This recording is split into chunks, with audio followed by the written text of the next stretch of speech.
Goeiemôre vriende, wat 'n wonderlike voorreg om weer saam met u te kan wees so rondom die woord van die Here. Dis altyd kosbaar om die woord van die Here te kan oopmaak en dan ook die waarhede daaruit te kan leer. Ek het so na hierdie Halleluja lied 316 gekyk en hierdie hele lied gaan oor die saak van gebed wat vir 'n kind van die Here so belangrik is. En ek lees vir u net die tweede vers. Daar staan: dank Heer vir elke bede stond. Dit voer my op gewyde grond tot Jesus, wie se trou vir my van eeu tot eeu onwrikbaar bly.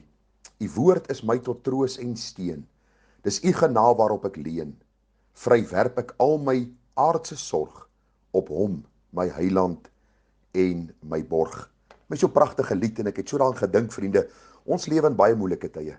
As iemand net dink aan die beerdkrag wat ons beleef en hoe die vrees in ons aangewakker word deur verskillende politieke partye wat die land omver wil werp. Ons dink aan die onvermoë van ons Suid-Afrikaanse polisiediens wat nie meer hulle werk doen nie. Ons dink aan ons regerders wat hulle self vergryp aan dinge wat nie aan hulle behoort nie. Dan kom daar baie keer hier in ons hart so onstuimigheid en soms so vrees. Wat gaan word van my? Wat gaan word van my kinders? Wat lê vir ons voor in die toekoms? Dan wil ek vanmôre vir jou kom oproep en ek wil vanmôre vir jou sê daar is 'n plek van stille rus naby die hart van God. En waar is daardie plek? Wanneer jy in jou binnekamer gaan en daar by jou studeerkamertafel kniel, of daar miskien vriende net daar by die eetkamertafel gaan sit en gaan bid en sê, Here, ek dank u vir elke bedestond. Dit voer my op gewyde grond. Dit bring my in u teenwoordigheid. U woord is vir my tot troos en tot steun. Dis u krag waarop ek leun. En dit is wat ons as kinders van die Here, vriende, in hierdie donker tye soos helder ligte moet laat skyn. Dat ons nie deel sal raak van die stelsel wat in moedeloosheid verval nie, maar dat ons sal opstaan en sê, weet julle, met my God loop ek 'n bende storm en met my God spring ek oor 'n muur. Ag, mag u en ek genade vind dat ten spyte van die vrees wat daar soms in ons harte mag kom en die spanning wat ons baie keer beleef, dat ons moeite sal doen om te bid, die woord te lees, te luister na die prediking van die woord en so opgebou te word in die allerheiligste geloof. Ons is tans besig met die reeksie wat sê kruisopname, die pad na ware vrede vir jou en my siel. En u sal onthou, ons het vir u gesê, vriende, ons het gesterwe die dag toe ons gered geword het. Het ek gesterf aan my begeertes, aan my belange, aan die feit dat ek nommer 1 in die lewe is. En ek het gesê, Here, u wat my kom koop het, u wat 'n duur prys betaal het vir my siel, wees u nou koning, heerser en ook die een wat regeer in my hart en in my lewe. Ek het vir u gesê, die oomblik wanneer ons sterwe aan onsself en Christus al hoe meer gestalte in ons kry, des te meer beleef ons blydskap en vrede in ons hart.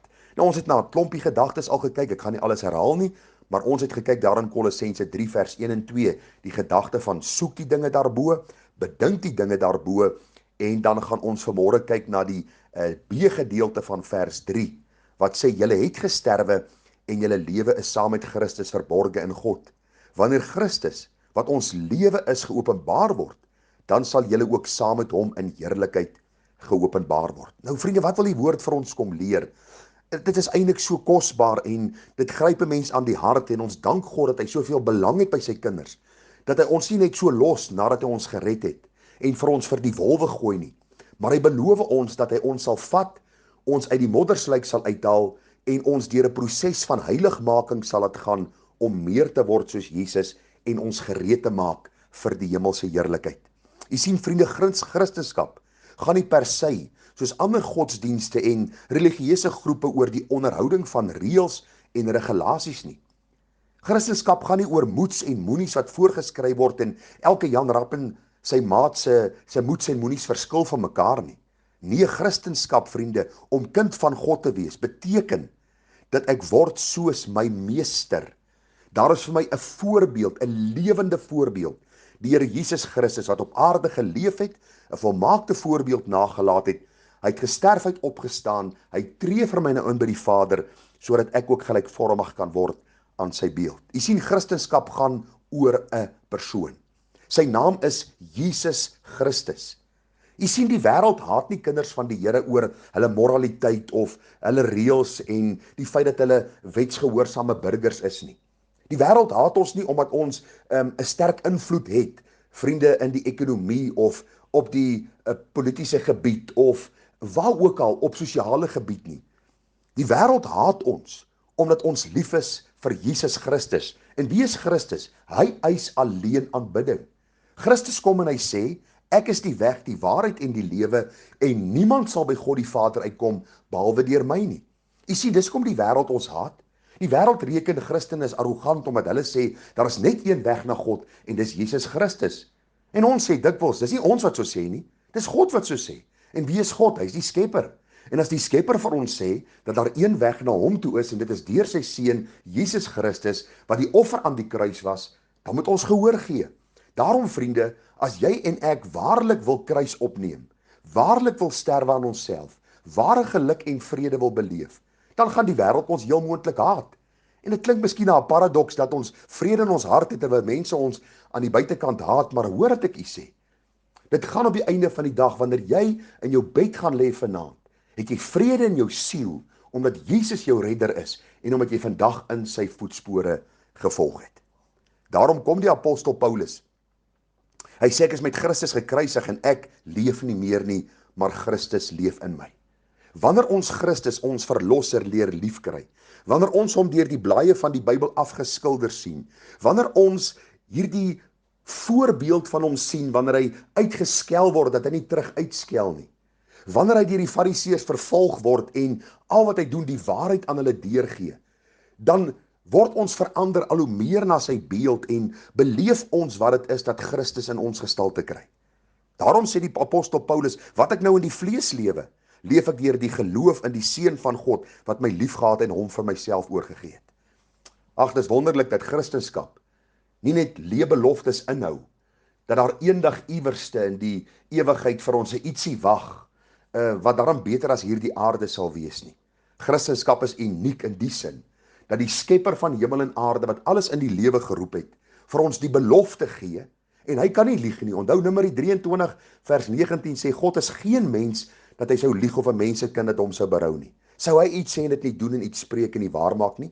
Christendom is uniek, omdat die God wat ons kom red het, wat die skepper is, wat alles uit niks geroep het, vir ons sê, my kind, ek red jou, ek stuur jou deur tye van beproewing, deur tye van stryd, deur tye van blydskap en vreugde, ek weeg vir jou die goeie en die slegte af, sodat jy geheilig, gereinig, meer kan word soos Jesus, sodat jy eendag in my heerlikheid kan staan, iets wat ek voorberei het, waarvan die mense tong nie die vermoë het om te beskryf nie, en jy uit my mond sal hoor, mooi so, goeie en getroue dienstig. Daarom moet Christene die mense wees wat met blydskap lewe, te midde van die afwaartse spiraal van die wêreld en sy sisteme, wat in sonde en boosheid wegval.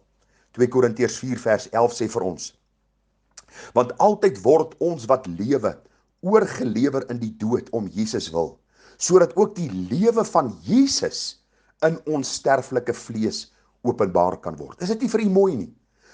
Ons word dikwels deur hierdie stryd en smeltkroes gestuur. Ons word dikwels in hierdie drukgang gestuur met die doel, sodat ook die lewe van Jesus in ons sterflike vlees, met ander woorde in ons liggame, openbaar kan word. As Christus gelei het, sal ons lei. As Christus vervolg was, sal ons vervolg word. As Christus, vriende, misverstaan was, sal ons misverstaan word. As Christus hierdie mense gehad het wat saam met hom gewandel het, sal die Here ook vir ons mense gee. Met dieselfde gedagte, met dieselfde sin, met dieselfde begeertes om saam met ons die pad te stap, om ons te ondersteun en ons op te bou in die allerheiligste geloof. Daarom is dit so belangrik om deel van 'n gemeente te wees, sodat ons staande kan bly te midde van 'n krom en verdraaide geslag. Kruisopname is noodsaaklik, want dit kos soms dat ons deur erge pyn moet gaan en verdrukking en beproewing, sodat Christus ook ons kan vorm en kan maak soos hy ons wil hê. Daar word 'n verhaal vertel van 'n beeldhouer wat op 'n stadium 'n groot granietblok by sy huis laat aflaai het. En die buurman het gekom en vir hom gevra, "Ou vriend, sê my, wat gaan jy doen met hierdie groot massiewe stuk granietblok?" Hy sê, "Ek gaan 'n perd daaruit kap." Hy vra vir hom, "Nou, hoe dink jy gaan jy dit regkry?" Hy sê, "Ek gaan alles wegkap wat nie soos 'n perd lyk nie." Dit is vir my so mooi, die illustrasie is, God kom en hy kap alles weg in ons lewe wat nie soos Christus lyk nie, al koste dat hy ons deur beproewing en stryd moet stuur. Daarom kruisopname, selfsterwe, is die pad na ware vrede en geluk, juis omdat Christus gestalte in my kry. 2 Korintiërs 5 vers 14 en 15. Want die liefde van Christus dring ons, omdat ons van oordeel is, dat as een vir almal gesterf het, hulle dan almal gesterf het.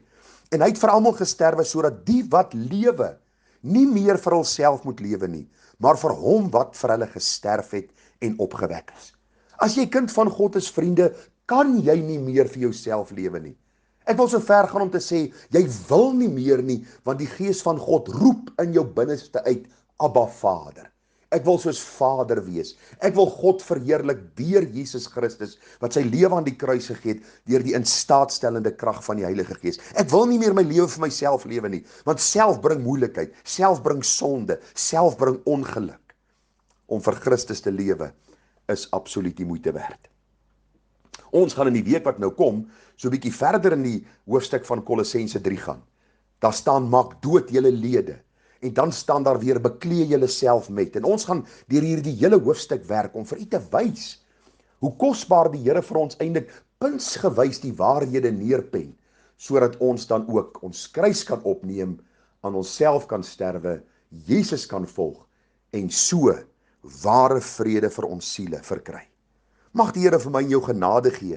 Dit is nie aldag 'n maklike pad nie, maar onthou, daar is ander kinders van die Here wat deur dieselfde stryd gaan as jy. Ons bid vir mekaar, ons bou mekaar op in die allerheiligste geloof en ons vertrou die Here dat die goeie werk wat hy begin het, hy ook sal volëindig. Kom ek bemoedig u nog met 'n ou vers of twee en dan sluit ons die oordeenking vir vanmôre af. Vriende, die pragtige woorde van 1 Petrus 5 vers 7 en 8 en 9 sê die volgende, en ek gaan dit net gou vir u lees. Daar staan, werp al julle bekommernis op hom, want hy sorg vir julle. Wees nugter en waaksaam, want julle teestander die duiwel op rond soos 'n brullende leeu en soek wie hy kan verslind. Hom moet julle teestaan standvastig in die geloof, omdat julle weet dat dieselfde lyding opgelê word aan julle broederskap wat in die wêreld is. U sien hoe pragtig dat hier dieselfde lyding word opgelê aan ons broederskap wat in die wêreld is. Wat moet ons doen? Dieselfde as al ons ander broers in die Here en al ons susters in die Here. Ons werp ons bekommernis op die Here, want hy sorg vir ons. Ons is nugter, geestelik is ons nugter, ons staan vas in die woord, ons weerstaan die teestander, die duiwel, in die krag van die Heilige Gees. Ons staan vas in die geloof, en ons besef dat lyding nie 'n straf van God is nie, maar hierdie lyding vorm ons om meer te word soos Jesus. Daarom roep ek jou op, wees getrou. Ag vriende, wees manhaftig. Wees 'n soldaat vir Jesus in hierdie laatuur voor sy wederkoms. En sê, ek gaan my kruis opneem. Deur die instaatstellende krag van Jesus gaan ek daagliks aan myself sterf, sodat Christus gestalte in my kan kry, sodat ek ewigheidsloon kan ontvang om aan die voete van Jesus neer te lê, en dan ook uit sy mond te hoor, mooi so. Maandag begin ons dan met die gedagte van, maak dood julle lede wat op die aarde stryd voer, en ons gaan kyk na die verskillende sondes, wat die Here ons teen waarsku, maar ons gaan ook aan die ander kant kyk, hoe ons kan bekleë met die waarheid, sodat ons kan lewe in vrede en in vreugde, omdat ons aan die Here Jesus Christus behoort. Baie mooi en geseënde dag, mag die Here vir u opbou in die allerheiligste geloof. Seën vir u, en ons sien mekaar môre as die Here ons baar. Tada!